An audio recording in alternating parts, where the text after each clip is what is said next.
Hi everyone, this is Sunny from Database Tech.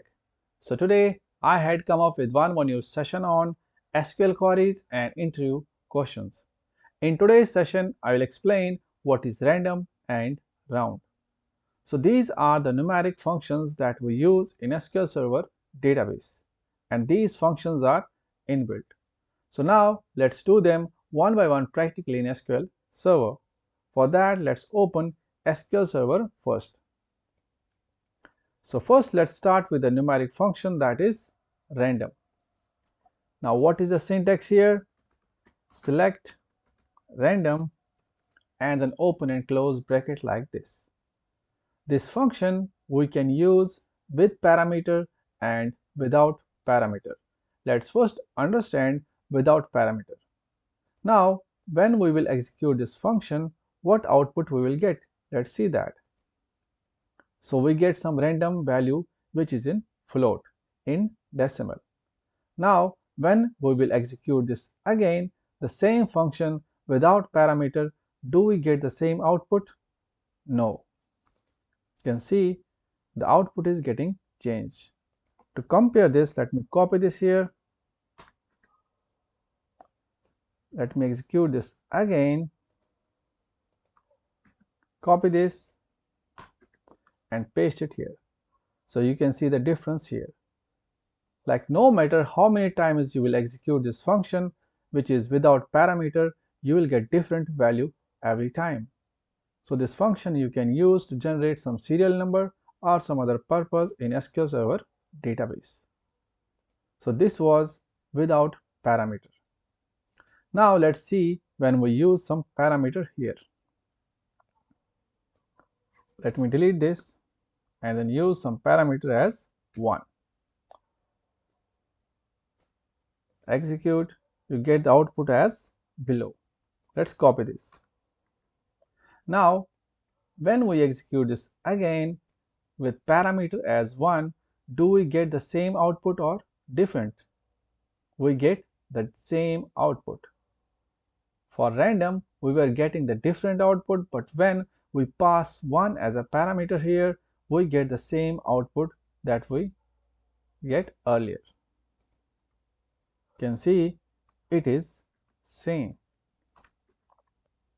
Now if you will execute this again, you get the same output. So what we have understood here, for 1 we get this output. No matter like how many times you will execute this, you get the same output for 1. And if you need some different output, then you have to pass different parameter. So for 2 we get the different output. And in a similar way, if you will pass 3, 4, 5, 6, you will get different output. If you will pass some other numeric number, you will get different output. So for every combination, for every numeric number, you will get different output. But if you will execute the same, you will get the same output. So that's how this random function works with parameter and without parameter. Let's now move on to the next numeric function, which is inbuilt round.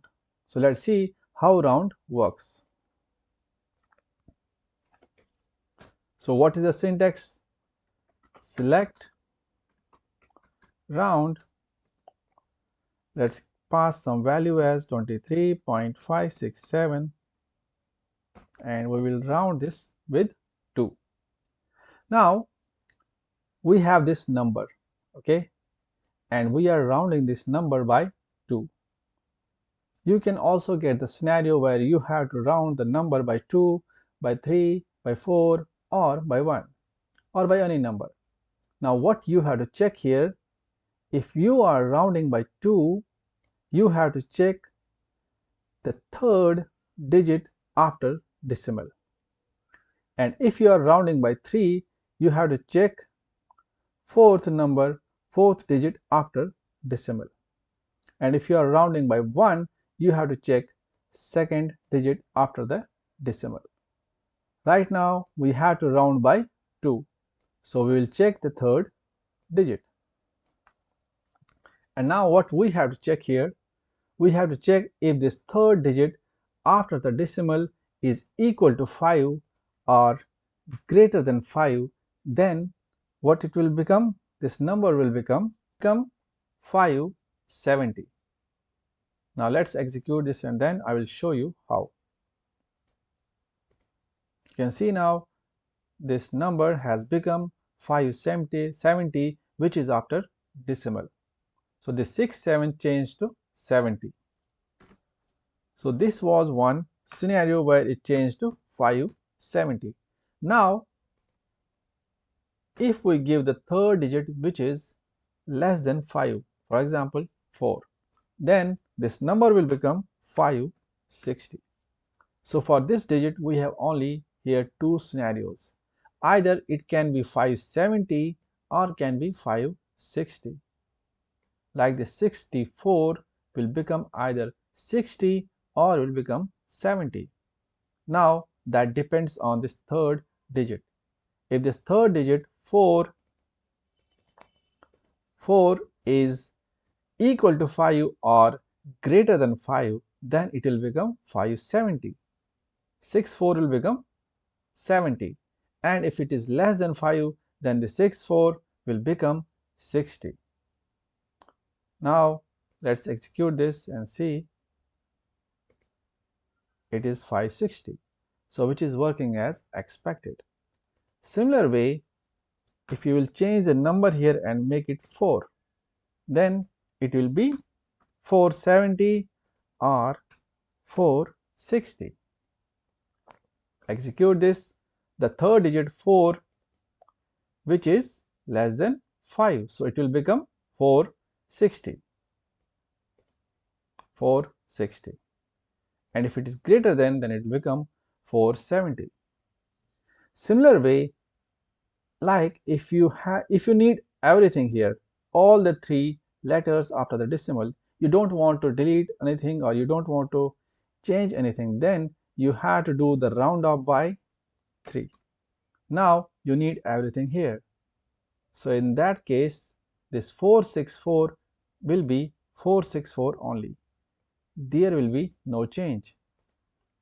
464, because we have only 3 digits after the decimal.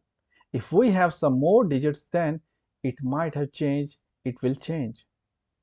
Sorry, it will change. We cannot say it might, it will change. But there are no digits after this decimal, only 3 digits, and we are rounding this by 3, so this 464 will be 464 only. Now if we have to round this by 1, then in this case we have to focus on which letter? Second digit. If the second digit is greater than 5 or equal to 5, then this will become 500. Let's see.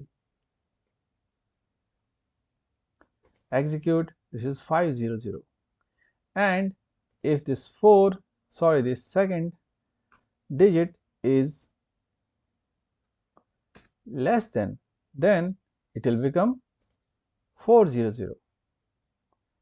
The same scenario that we did when we round off by 2.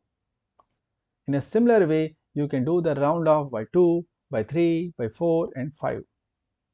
That I had told earlier, like if you are doing the round off by 2, then you have to check the third digit after the decimal.